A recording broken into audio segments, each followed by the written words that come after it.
আমরা করছি class 11-এর chemistry class. আমরা যে চ্যাপ্টারটা শুরু করেছিলাম সেটা ছিল রাসায়নিক বন্ধন ও আণবিক গঠন, chemical bonding and molecular structure. আজকে আমাদের সেকেন্ড ক্লাস পার্ট 2। তো আজকে আমরা শুরু করব সমযোজী অণুর আকৃতি ও ভিএসিপিআর তত্ত্ব, shapes of covalent molecules and VSEPR theory. এটা অত্যন্ত জরুরি একটা থিওরি এই বন্ডিং চ্যাপ্টারের। বলতে পারো যে আমরা আসল জায়গাটায় আজকে এসেছি।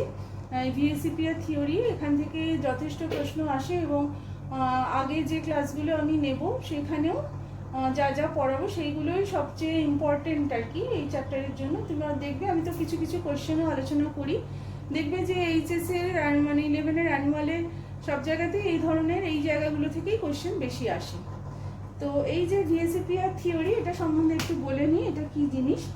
তো এখানে আমরা যেটা শিখবো সেটা হচ্ছে সমযোজী অণুর গঠন এবং বন্ধন কোণ সম্পর্কে সঠিক ধারণা পাওয়ার জন্য আমরা কি করেছি, বিজ্ঞানী গিলেরসি এবং নাইমন, সিজউইক, পাওয়েল তত্ত্বের এরা সবাই মিলে যে উন্নতি সাধন করেন এবং তারা কি করেন, যোজ্যতা কক্ষের ইলেকট্রন জোড়ের বিকর্ষণ তত্ত্ব, valence shell electron pair repulsion theory, বা সংক্ষেপে এটাকে আমরা ভিএসিপিআর থিওরি বলে থাকি, সেইটা তারা দেন আমাদের। এই ভিএসিপিআর থিওরিটা, এটা আমাদের মোটামুটি 5টা সূত্র আছে, 5টা সূত্রের সাহায্যে আমরা এটা করব। প্রথম সূত্রে কি বলা হচ্ছে, কোনো সমযোজী যৌগের অণুর আকৃতি ওই অণুটির কেন্দ্রীয় পরমাণুর যে যোজ্যতা কক্ষ রয়েছে তার মধ্যে যে মোট ইলেকট্রন জোড় রয়েছে সেই সংখ্যা, অর্থাৎ জোড়ের মোট সংখ্যা, যেটাকে স্টেরিক সংখ্যা বা স্টেরিক নাম্বারও বলা হয়, তার উপরে নির্ভর করে। সমস্ত ইলেকট্রন জোড়ই পরস্পরকে বিকর্ষণ করে, ফলে তারা এমন একটা জ্যামিতিক অবস্থানে থাকে যাতে করে কিনা সেই অবস্থানে থাকলে এই বিকর্ষণ সবচেয়ে কম হয়। কেন্দ্রীয় পরমাণুতে যদি কোনো নিঃসঙ্গ ইলেকট্রন জোড় না থাকে তাহলে সিগমা বন্ধনে উপস্থিত যে ইলেকট্রন জোড় আছে সেই সংখ্যা থেকে আমরা তাদের অণুগুলোর জ্যামিতিক গঠন কীরকম হবে সেটা আমরা মোটামুটি একটা আন্দাজ করতে পারি, যেটা আমি এই চার্টে দেখিয়েছি।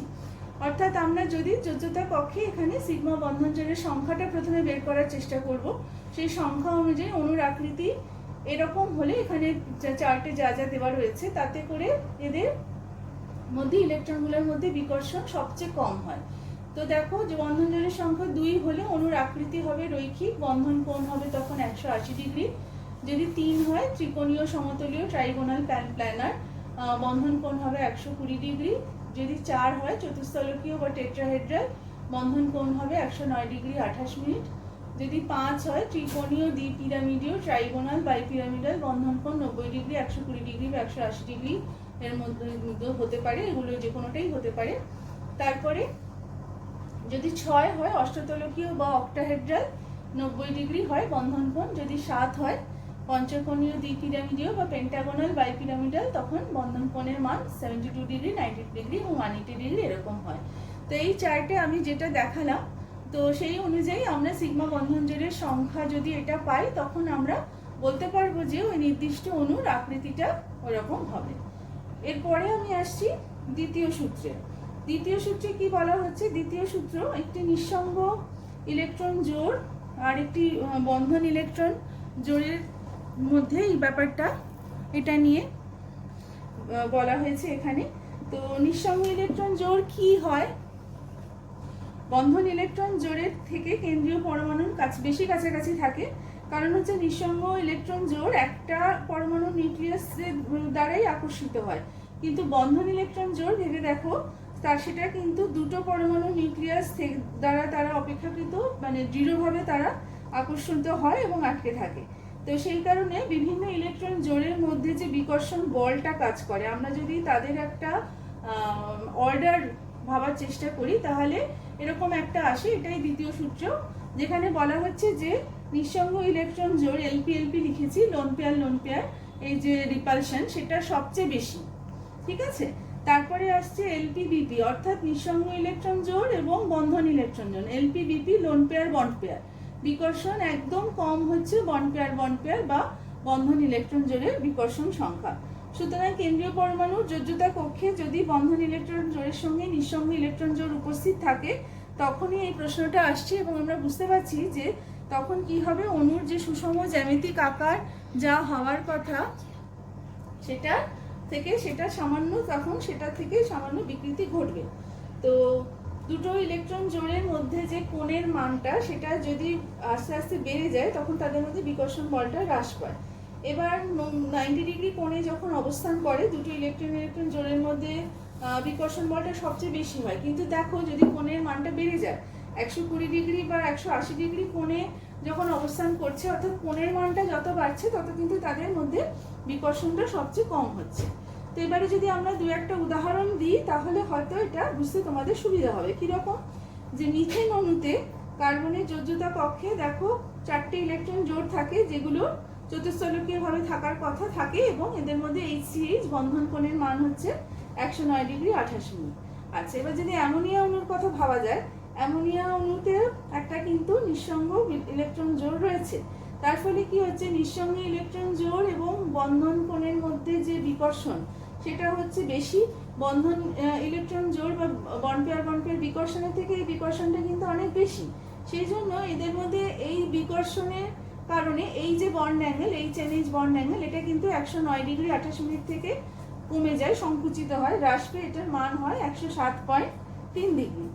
আচ্ছা, একই রকম ভাবে এখানে অক্সিজেনের যে দুটো নিঃসঙ্গ ইলেকট্রন জোড় রয়েছে জলের অণুতে, এখানে দেখো এই যে HOH বন্ধন কোণ, এই বন্ধন কোণের মানটাই আমরা একটু আগেই বললাম যে NP-NP বিকর্ষণটা সবচেয়ে বেশি। ফলে এদের প্রচন্ড বিকর্ষণের ফলে এই লোন পেয়ার বন্ড পেয়ার, এই লোন পেয়ার বন্ড পেয়ার, এই বিকর্ষণটাও বেশি হয়। ফলে এই যে বন্ড অ্যাঙ্গেলটা HOH, এইটা কিন্তু এর প্রভাবে সংকুচিত বা ছোট হয়ে যায়, এবং দেখো 109 ডিগ্রি 28 মিনিটের জায়গায় এটা হচ্ছে 104.5 ডিগ্রি। তো এইটা হচ্ছে আমাদের দ্বিতীয় সূত্রের জ্ঞাতব্য বিষয়। আশা করি তোমরা বুঝতে পেরেছো। আমরা আরো কিছু উদাহরণে আসব। তারপরে আমরা আসছি তৃতীয় সূত্র। তৃতীয় সূত্রে কি বলছে, যে কেন্দ্রীয় পরমাণুর সঙ্গে যুক্ত অন্য পরমাণুগুলোর তড়িৎ ঋণাত্মকতার পার্থক্যের ওপর এই যে দুটো বন্ধন জোড় থাকে ইলেকট্রন জোড়, তাদের বিকর্ষণের মাত্রাটা নির্ভর করে। কিরকম ভাবে নির্ভর করে, কেন্দ্রীয় পরমাণু থেকে যদি দেখা যায় যে প্রান্তীয় পরমাণুগুলো, প্রান্তীয় যে পরমাণু যার সাথে যুক্ত রয়েছে তার তড়িৎ ঋণাত্মকতা যদি বেশি হয়, তাহলে দেখা যায় যে ইলেকট্রন জোড়গুলো তখন কি হয়, প্রান্তীয় পরমাণুগুলোর দিকে বেশি সরে যায়। ফলে কি হয়, এই বন্ধন ইলেকট্রন জোড়গুলোর মধ্যে বিকর্ষণটা কমে যায় এবং বন্ধন কোণটা কমে যায়। আর যদি প্রান্তীয় পরমাণুগুলো থেকে কেন্দ্রীয় পরমাণু তড়িৎ ঋণাত্মকতা বেশি হয়, তাহলে বন্ধন ইলেকট্রনগুলো তখন স্বভাবতই কেন্দ্রীয় পরমাণুর দিকে সরে আসে, ফলে বন্ধন জোড়গুলোর মধ্যে বিকর্ষণটা বৃদ্ধি পায়, তখন বন্ধন কোণটা বৃদ্ধি পায়। তো তার জন্য আমি একটা উদাহরণ নিয়েছি NH3 ও NH3 অণুর উদাহরণ। NH3 অণুতে আমরা দেখতে পাচ্ছি যে তড়িৎ ঋণাত্মকতা বেশি হচ্ছে কেন্দ্রীয় পরমাণু নাইট্রোজেনের। তার ফলে কি হচ্ছে, NH বন্ধনের ইলেকট্রন জোড় তাহলে বেশি মাত্রায় কি হবে, নাইট্রোজেনের দিকে সরে থাকবে। সেই জন্য এখানে অ্যামোনিয়ার ক্ষেত্রে বন্ধন জোড় ইলেকট্রনের মধ্যে বিকর্ষণ বলের মান বেশি, কিন্তু এই জন্য এখানে বন্ধন কোণের মান দেখো 107.3 ডিগ্রি। কিন্তু NH3 অণুতে দেখো, যেহেতু এখানে ফ্লোরিন রয়েছে, ফ্লোরিন হচ্ছে নাইট্রোজেনের থেকে বেশি তড়িৎ ঋণাত্মক, তাহলে কি হচ্ছে, অধিক তড়িৎ ঋণাত্মক ফ্লোরিন পরমাণুর উপস্থিতির জন্য ফ্লোরিনের দিকে NF বন্ধনের ইলেকট্রন জোড়গুলো সবাই বেশি মাত্রায় সরে থাকে। তার ফলে কি হয়, তখন বন্ধন জোড়গুলোর মধ্যে বিকর্ষণটা অনেকটা কমে যায়। ফলে এই যে বন্ধন কোণ FNF, এই বন্ধন কোণটা অনেক বেশি, মানটা তখন তার কমে যাচ্ছে। দেখো এটা কমে গিয়ে হয়েছে 102 ডিগ্রি 29 মিনিট। তাহলে কি আমরা জানতে পারলাম যে কেন্দ্রীয় পরমাণুর তুলনায় প্রান্তীয় পরমাণুগুলো তড়িৎ ঋণাত্মকতা যদি বেশি হয় তখন বন্ধন কোণ হ্রাস পায়, কিন্তু প্রান্তীয় পরমাণুগুলোর তুলনায় যদি কেন্দ্রীয় পরমাণু তড়িৎ ঋণাত্মকতা বেশি থাকে তখন বন্ধন কোণ অতটা হ্রাস পায় না। তো এটা আমাদের দ্বিতীয় সূত্র থেকে আমরা এই বিষয়টা জানতে পারলাম, জ্ঞাতব্য সূত্র। আচ্ছা, তারপরে আমরা চতুর্থ সূত্রে আসছি। চতুর্থ সূত্রে কি বলছে, যে অণুর জ্যামিতিক আকৃতি কি হবে সেটা ঠিক করার জন্য আমাদের পাই বন্ধনের যে ইলেকট্রনগুলো থাকে তাদের প্রভাবটা সাধারণত বিবেচিত হয় না। আমরা যে থিওরিটা পড়ছি সেখানে সেটা আসে না, কিন্তু পাই বন্ধনের যে ইলেকট্রন মেঘটা থাকে তোমরা জানো, সিগমা বন্ধনের মতো কিন্তু দুটো পরমাণু নিউক্লিয়াস দ্বারা সেটা কিন্তু অত দৃঢ়ভাবে আকর্ষিত থাকে না। দ্বিবন্ধন ও ত্রিবন্ধন কিন্তু এক বন্ধনের তুলনায় অনেক বেশি স্থানও দখল করে থাকে। তো দেখা গেছে যে বহু বন্ধন উপস্থিত থাকলে সেটা এক বন্ধনের তুলনায় অনেক বেশি বিকর্ষণ ঘটায়। কিরকম, অর্থাৎ বহু বন্ধন বিকর্ষণ অনেক বেশি, তারপর বহু বন্ধন এক বন্ধন, এবং তারপর এক বন্ধন এক বন্ধন। এখানে উদাহরণস্বরূপ দুটো অণুর কথা বলা যেতে পারে, ইথিলিন ও কার্বনিল ফ্লোরাইড। এখানে ইথিলিনের সি ডাবল বন্ড সি ও সি ডাবল বন্ড ও বন্ধনের সঙ্গে এক বন্ধনের অনেক বেশি বিকর্ষণ হয়, তার ফলে HCH ও এই যে Cl, এখানে Cl বন্ধন আছে, এই বন্ধন কোণের মান 120 ডিগ্রির বদলে দেখো কমে গিয়ে 116 ডিগ্রি ও 112 ডিগ্রি হয়। এখানে এই দ্বিবন্ধন উপস্থিত আছে বলে বন্ধন কোণের মানটা এত কমে যায়। আচ্ছা, তো এবারে আমরা পঞ্চম সূত্র বা শেষ সূত্রে আসছি এই থিওরি। সেটা হচ্ছে যে কেন্দ্রীয় পরমাণু যোজ্যতা কক্ষে যদি ফাঁকা কক্ষক উপস্থিত থাকে তাহলে কি হবে, কেন্দ্রীয় পরমাণুতে যদি নিঃসঙ্গ ইলেকট্রন জোড় থাকে তাহলে বন্ধন জোড় বা অন্য নিঃসঙ্গ জোড়কে সেটা অনেক বেশি বিকর্ষণ করে, যার ফলে বন্ধন কোণের সংকোচনও অনেক বেড়ে যায়। আবার যদি আমরা কিছু উদাহরণ দেখি তাহলে আমাদের বুঝতে সুবিধা হবে। আচ্ছা দেখো, কার্বন, নাইট্রোজেন, অক্সিজেন এই মৌলগুলো হচ্ছে দ্বিতীয় পর্যায়ে, এদের 4টে ইলেকট্রন জোড় এরা ধারণ করতে পারে যেগুলো চতুষ্ফলকীয়ভাবে বিন্যস্ত থাকে।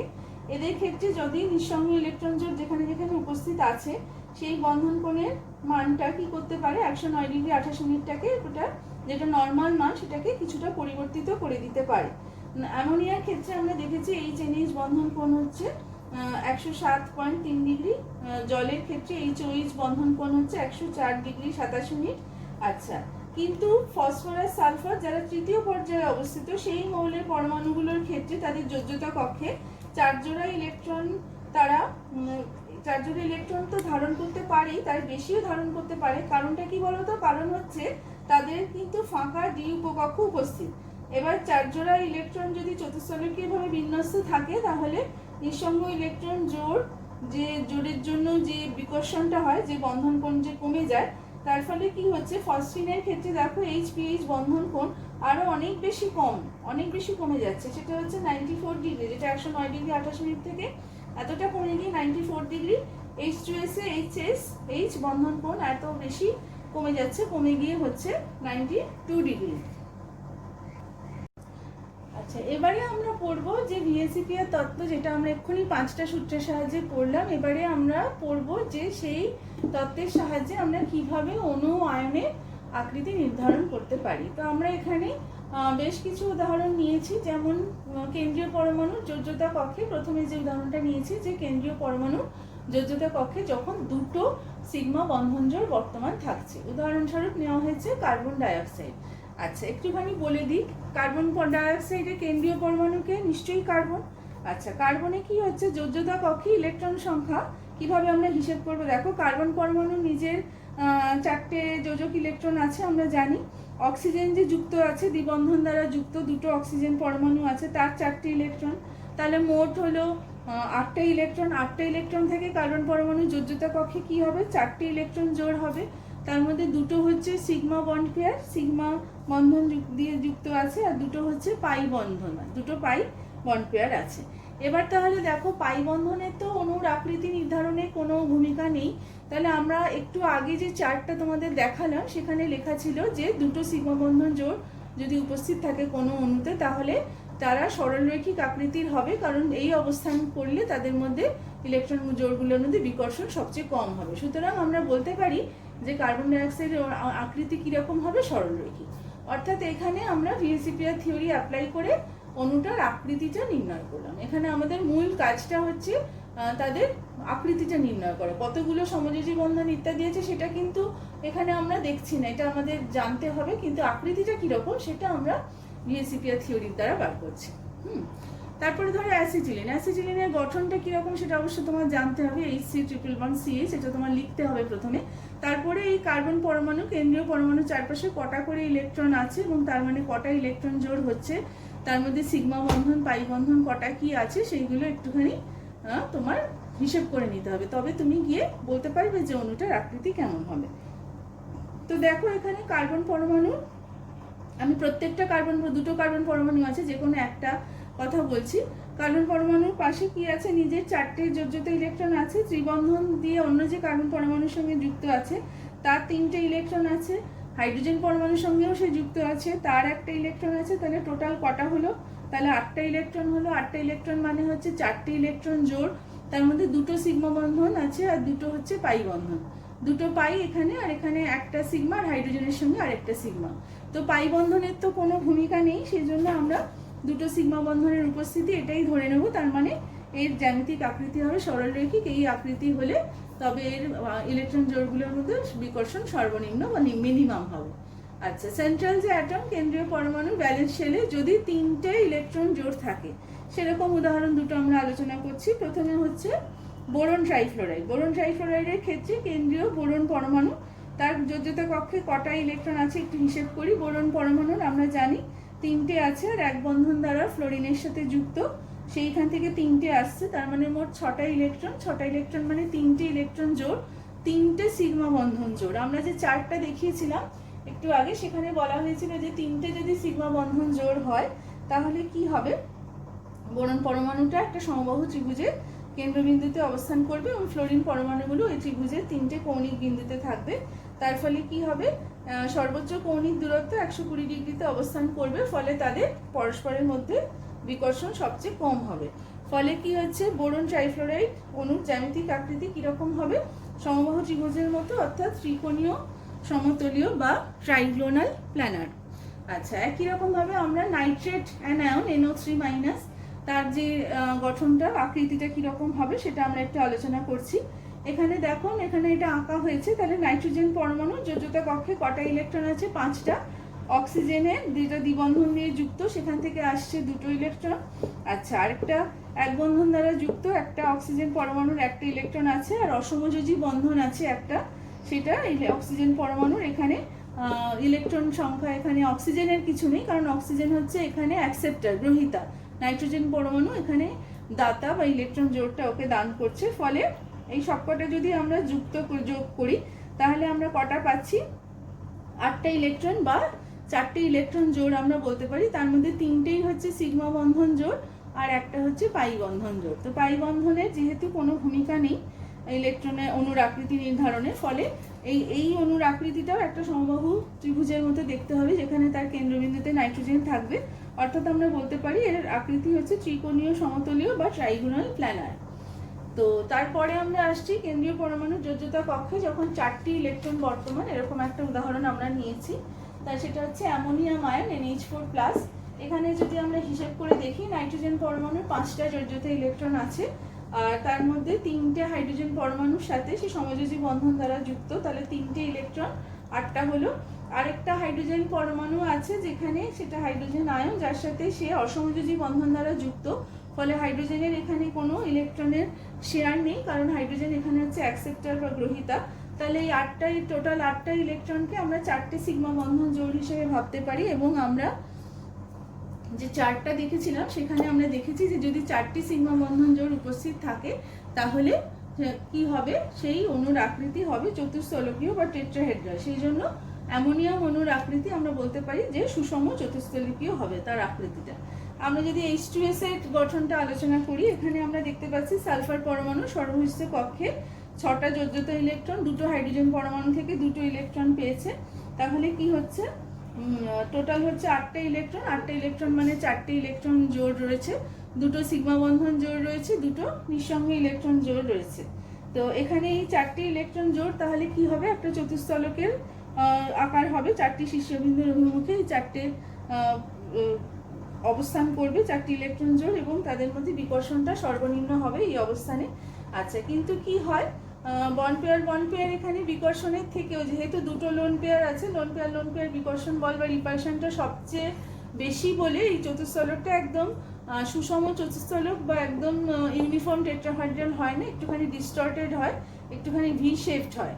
তো সালফার পরমাণুতে কি হচ্ছে, চতুস্থলকীয় কোণটাও দেখা যায় যে কমে গিয়ে 109 ডিগ্রি 28 মিনিট থেকে কমে গিয়ে 92 ডিগ্রি 12 মিনিটস হয়। আর সালফার পরমাণুতে যেহেতু অপূর্ণ দ্বিকক্ষক উপকক্ষক আছে, সেজন্য নিঃসঙ্গ জোড় ইলেকট্রনের বিকর্ষণের ফলে বন্ধন কোণ সংকোচনটা এক্ষেত্রে আরও বেশি হয়।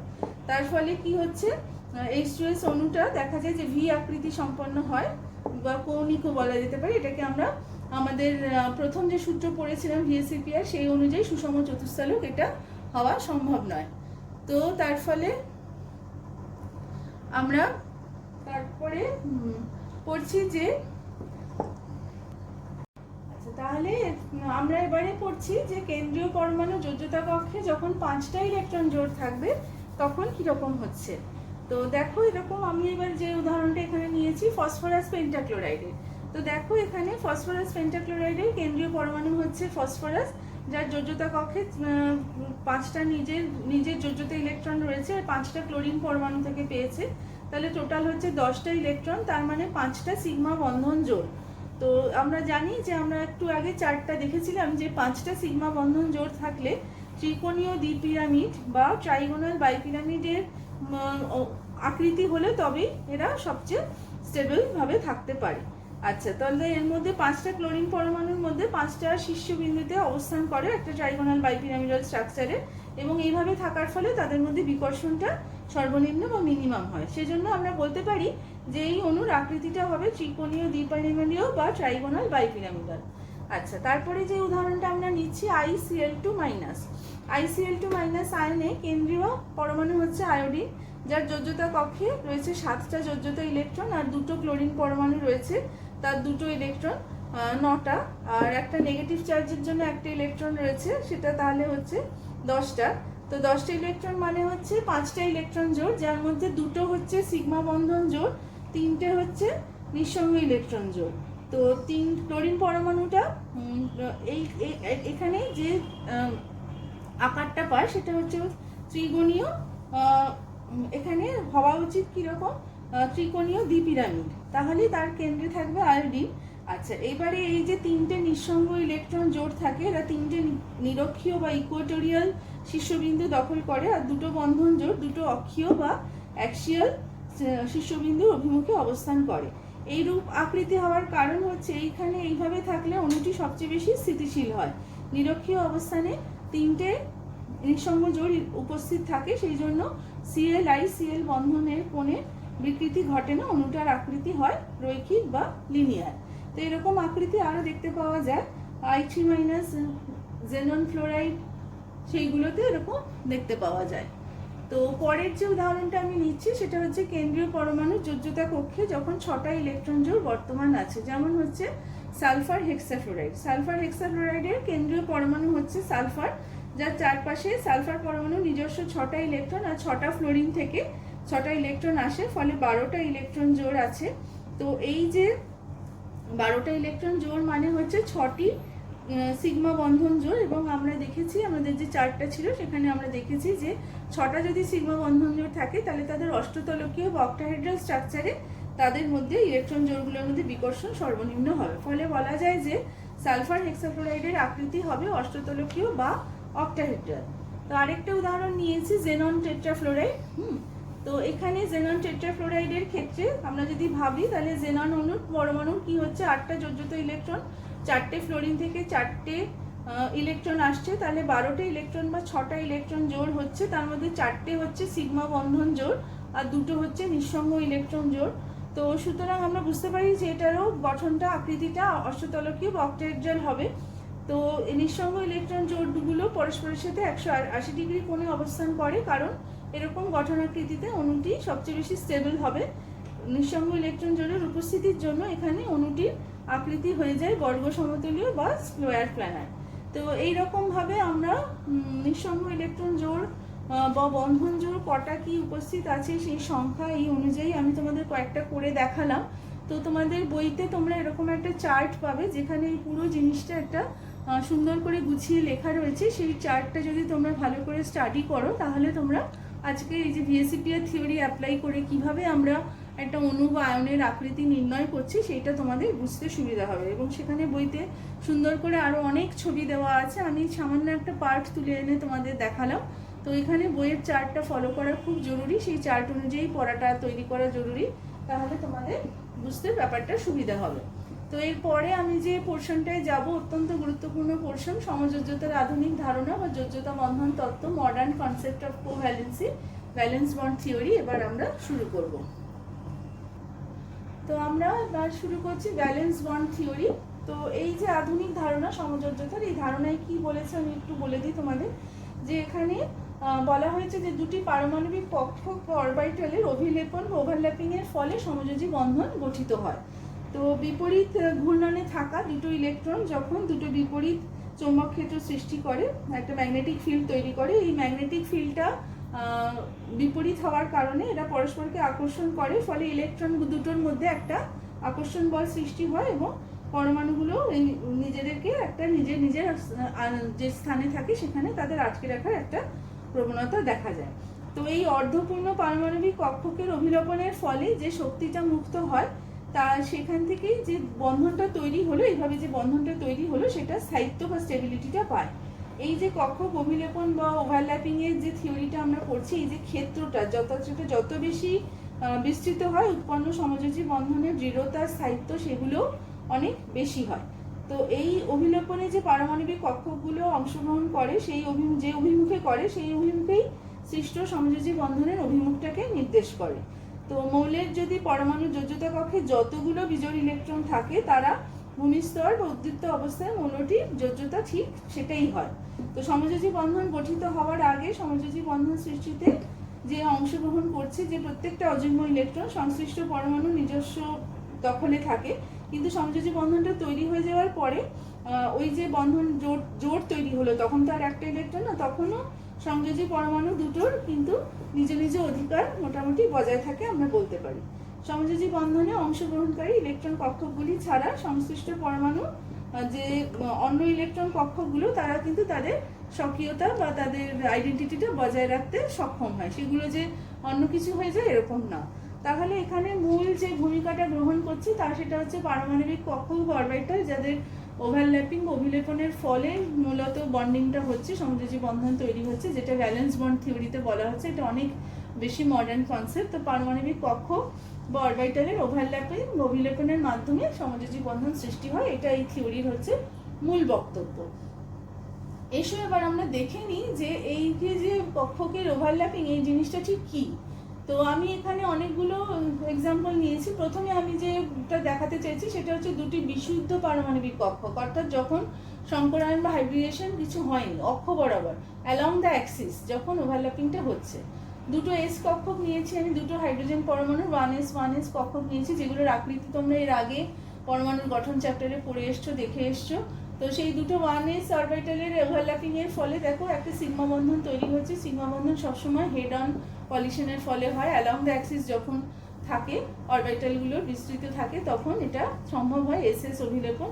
এইভাবে একটা সিগমা বন্ধন তৈরি হয়েছে। দুটোই পিওর পারমাণবিক অরবিটাল, অ্যাটমিক অরবিটাল, এখানে কোনো মিক্সিং হয়নি। এটাও তাই, মিক্সিং হয়নি বলতে আমি হাইব্রিডাইজেশন হয়নি বোঝাতে চাইছি। আচ্ছা, এরকম একটি এস ও একটি পি কক্ষকের অভিলম্বন, এটা একটা হাইড্রোজেনের একটা 1s কক্ষক, আর এটা একটা ফ্লোরিন, এখানে ফ্লোরিনটা লেখা হয়নি, ফ্লোরিনের একটা পিএক্স অরবিটালের কথা ভাবা হচ্ছে যেটা এক্স অক্ষ বরাবর আছে। এদের যদি অভিলেপন হয় তাহলে এস এবং পি এই দুটোই কিন্তু কোনোটারই হাইব্রিডাইজেশন বা সংকরায়ন হয়নি, দুটো অরবিটালই হচ্ছে পিওর। তাহলে এসপি অভিলেপন এবং এই হাইড্রোজেন ফ্লোরাইডে যে একটা সমযোজী বন্ধন দেখা যায় সেই সিগমা বন্ধনটা এইভাবে তৈরি হয়। তাহলে তারপরের যে এক্সাম্পলটা আমি নিয়েছি সেটা হচ্ছে দুটি পি কক্ষকের অভিলেপন বা ওভারল্যাপিং। এটা ফ্লোরিনের 2px কক্ষকটা দেখানো হয়েছে যেটা এক্স অক্ষ বরাবর আছে, সেই দুটো যদি এইভাবে ওভারল্যাপিং করে পিপি অভিলেপন হবে। তাহলে F2 অণুতে যে ফ্লোরিন দুটোর মধ্যে যে সিগমা বন্ধনটা থাকে তাহলে সেটা এইভাবে গঠিত হবে। তো এতক্ষণ আমি যেগুলো দেখালাম সেগুলো সবই পিওর অরবিটাল ছিল। তো যদি কোনো এরকম হয় যে একটা পিওর অরবিটাল আর একটা হাইব্রিডাইজড অরবিটাল, তাহলে সেক্ষেত্রে কি হবে? অর্থাৎ এখানে আমি একটা নিয়েছি কার্বন যার একটা sp3 হাইব্রিডাইজড অরবিটাল আর হাইড্রোজেনের পিওর 1s অরবিটাল, তাহলে তখন অভিলেপনটার নাম কি হবে? sp3s অভিলেপন বা ওভারল্যাপিং। এইভাবে কার্বন হাইড্রোজেনের মধ্যে যে সিগমা বন্ধন তৈরি হয়, যেটা আমরা অর্গানিক কেমিস্ট্রি কিছুদিন বাদে পড়বো, সেখানে প্রচুর এরকম বন্ধন আমরা দেখতে পাবো, সেইটা এইভাবে তৈরি হয়।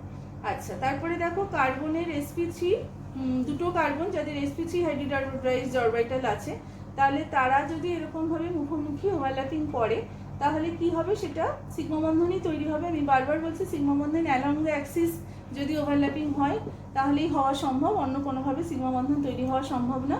তাহলে এটাকে আমরা বলবো sp3 অভিলেপন বা ওভারল্যাপিং সিসি সিগমা বন্ধন তাহলে তৈরি হবে। আচ্ছা, তো একদম শেষে আমরা বলতে চাইবো এখানে সিগমা বন্ধনের সম্বন্ধে আর একটু বলে দেওয়া তোমাদের দরকার।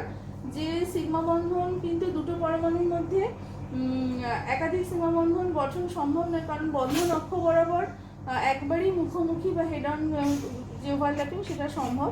হেড অন ওভারল্যাপিং এর মাধ্যমে এখানে অভিলেপন যে ক্ষেত্রটা বিস্তার অনেক বেশি হয়, ফলে সিগমা বন্ধনের শক্তিও অনেক বেশি হয়। তো সিগমা বন্ধনটা দুরকম হয়, সমযোজী সিগমা বন্ধন, অসমযোজী সিগমা বন্ধন। সমযোজী সিগমা বন্ধনে দুটো পরমাণুর বিজোড় ইলেকট্রন সমন্বিত দুটো কক্ষকে মুখোমুখি অভিলেপন ঘটে। অসমযোজী সিগমা বন্ধনের ক্ষেত্রে একটি পরমাণুর ইলেকট্রন জোড় সমন্বিত কক্ষ অপর যে পরমাণুটা থাকে তার ফাঁকা কক্ষকে মুখোমুখি অভিলেপন ঘটে। তো এই হচ্ছে মোটামুটি সিগমা বন্ধন সম্বন্ধে আমাদের একটা ধারণা দেওয়া গেল।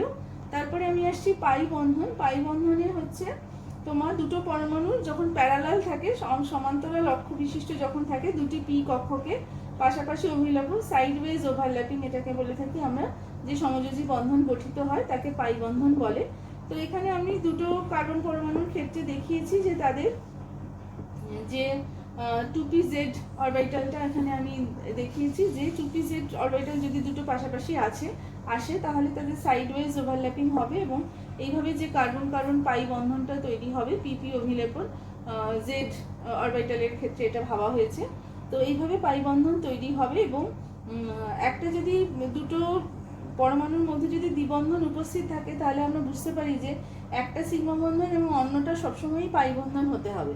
যদি ত্রিবন্ধন উপস্থিত থাকে তাহলে আমরা বুঝতে পারি যে একটি সিগমা বন্ধন এবং অপর দুটোই কিন্তু পাই বন্ধন হবে। পাই বন্ধনগুলো তলগুলো পরস্পরের সাথে 90 ডিগ্রি কোণে অবস্থান করে, ফলে দুটো পরমাণুর মধ্যে সিগমা বন্ধন গঠন হয়ে যাওয়ার পরই একমাত্র পাই বন্ধন গঠন সম্ভব হয়। সিগমা বন্ধন গঠিত হয়নি কিন্তু পাই বন্ধন আছে, এরকম কিন্তু কখনই সম্ভব নয়।